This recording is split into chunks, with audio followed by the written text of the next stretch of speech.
Broiler মুরগির রোস্টের জন্য আপনাদের সঙ্গে চলে আসছি। তো আপনারা দেখে নেন উপকরণগুলো কী কী আমি দিয়ে দিচ্ছি। প্রথমে দিলাম আমি লেবুটা, লেবুটা শেষ হয়ে যাওয়ার পরে আমি 1 চা চামচ দিয়ে দিলাম আদা বাটা, রসুন আর জিরা। তারপরে অ্যাড করলাম 1 চামচ পেঁয়াজ বাটা। তো তারপরে দিয়ে দিচ্ছি স্বাদ মতো লবণ, দিয়ে সুন্দরভাবে এটা আমি মিক্সড করে কিছু সময়ের জন্য রেখে দিব। হ্যাঁ, আমি গ্যাসটা অন করে দিলাম। অন করার পরে আমি ফ্রাই প্যানে আমি তেলের পরিমাণটা দিয়ে দিলাম। হ্যাঁ, গরম হয়ে গেলে আমি পিসটা আস্তে আস্তে দিয়ে দিলাম। তো আসলে বেশি লাল করা যাবে না, হালকা একটু বাদামি কালার চলে আসলে উঠে রেখে দিতে হবে। তো আমি আস্তে আস্তে এক সাইড করে উল্টিয়ে দিচ্ছি। আমার আসলে কালারটা বাদামি চলে আসছে, তো সবগুলো এভাবে বাদামি করে নিতে হবে। হ্যাঁ, বাদামি হয়ে গেলে আমার এক সাইড বাদামি হয়ে গেছে, আমি হালকা একটু আঁচটা বাড়িয়ে দিলাম। হালকা দেখে নিতে পারেন, হালকা বাদামি কালার হয়ে গেলে তখন নামিয়ে নিতে হবে। তো আমার ভাজাটাও হয়ে গেছে, একটা একটা করে আমি পিসগুলো উঠিয়ে নেব। আমি একটা করে পিসটা উঠিয়ে নিলাম। হ্যালো গাইস, দেখে নিচ্ছেন আমি তেলটা দিয়ে দিলাম। তো তেলটা দেওয়ার পরে আমি একের পর এক আমার উপকরণগুলো দিয়ে দিলাম।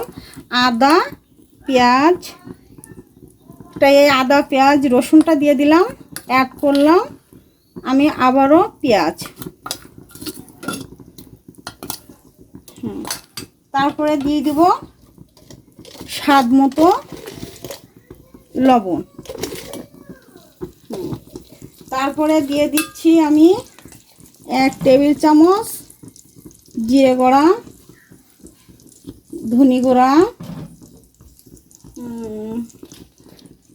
ঝালের গুঁড়া। তারপরে দিয়ে দিচ্ছি আমি এখানে কিছু জয়ফল, জয়ত্রী একসঙ্গে মিক্সড করা ছিল, সেটাই দিয়ে দিলাম।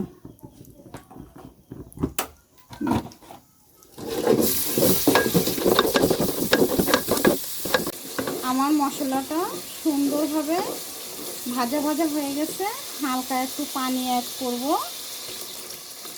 অ্যাড করার পরে আমি আস্তে আস্তে আমার গোশটা আমি ভাজা গোশটা দিয়ে দিচ্ছি।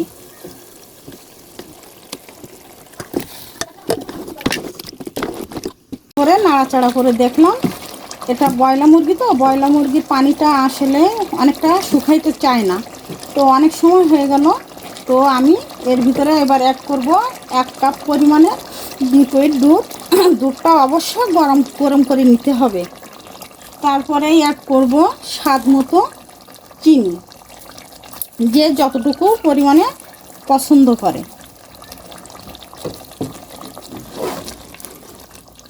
তারপরে দিয়ে দিব কয়েকটা কাঁচামরিচ।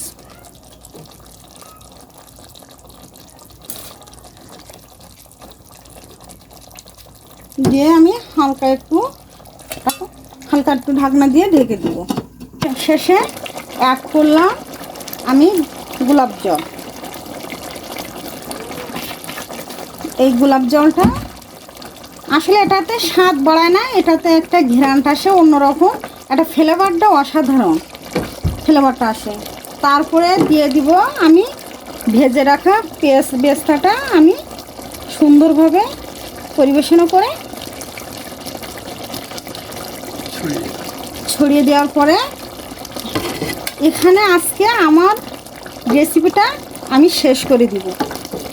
সবাই আমাকে একটা কমেন্ট শেয়ার করবেন। আল্লাহ।